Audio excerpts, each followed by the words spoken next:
inside the extra. T680 now.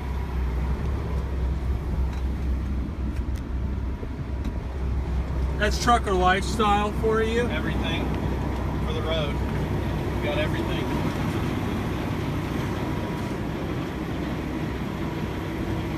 The Mega 6-car enclosed.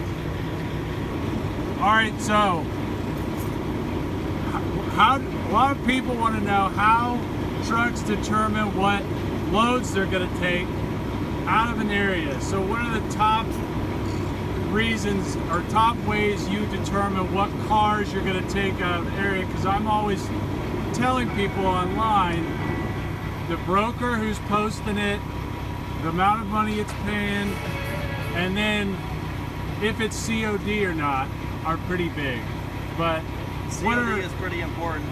COP is important. If it's cash on delivery, that's always going to drop the final price down, but it also depends on which proximity as to where I'm dropping off, and if it's a longer runs, it just totally depends what kind of trailer you have. If you have a 6-car enclosed like I do, you don't want to do hauls under 700 miles. It's too much unloading and loading time, so you're better off getting a 2 or 3-car enclosed sometimes. But the rate's just going to go up.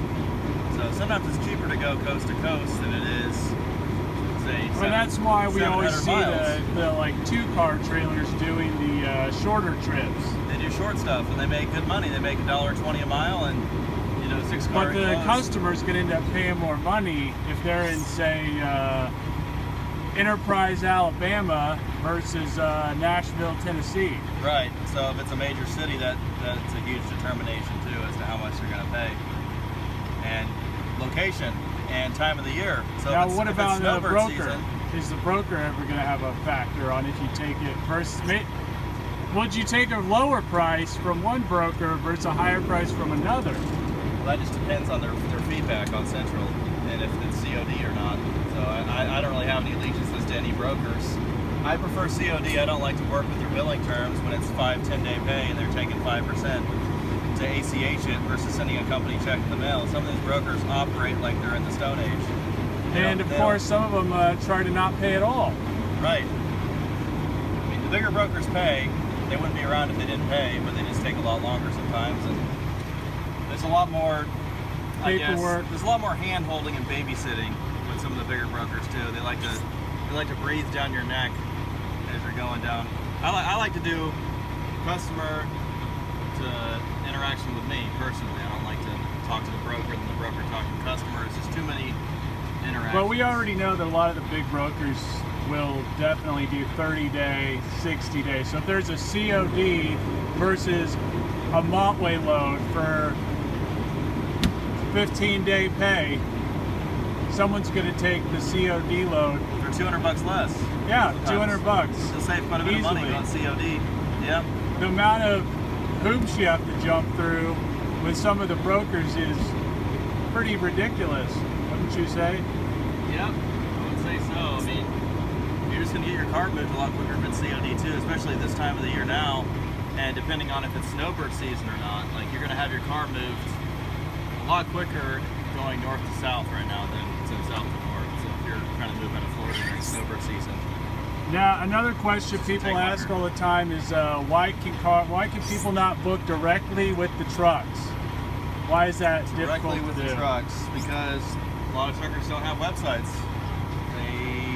I mean, I have cards. I don't have my cards off to people. I have a website also, but brokers just do a lot more advertising. So there is a time and a place for brokers. I mean, some of the truckers don't want to deal with it. Yeah, but even if somebody calls you directly, it's pretty difficult for you to take that one car. Right, because then they're going to be like all the way across the country and be like, hey, can you come pick it up in 3 or 4 days? And they're in New Jersey and I'm in Phoenix. So I'm like, no, I can't. So your best bet is to contact a broker or call up Wes here. Time guarantees.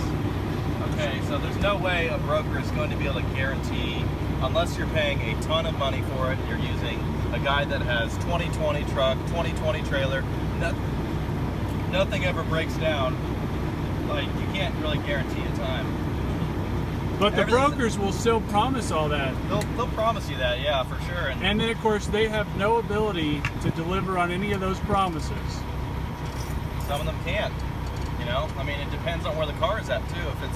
If it's leaving Miami or something, like they'll have a better shot. But if it's leaving North Dakota and you want it picked up within 2 days, good luck. You got to have a time frame open of like at least a week. And if you contact the biggest carrier in the country, reliable carriers, then people have to wait 2 months sometimes for them to pick up a car from an auto auction. They're waiting 2 months to get their car from Beacom Auto Auction or wherever. So, you know, if you want quality, sometimes you have to wait. Well, the point I was making in a video I just did was that the brokers are promising to deliver a product that they don't even have any control over. No, and you have a lot of companies that will say that they'll be able to get it. You know, oh no problem, no problem. They just want to take your money, and then, you know, if something happens, then, you know, kind of screwed, I guess. But it is difficult to guarantee. But the entire industry pretty much just works on promising everything from the broker standpoint. Generally under delivering is the case. Well, that's why they all have bad reviews on Yelp and all these other, because they just have to make all these promises. And if everyone was just honest and transparent, then they wouldn't have to lie. Like if everyone was just honest and we all got together and said, hey, this is the way it is, like nobody would be lying anymore. We'd all be straight then. I don't think people would be too pissed off if you just told them right off the bat what the hell is going on.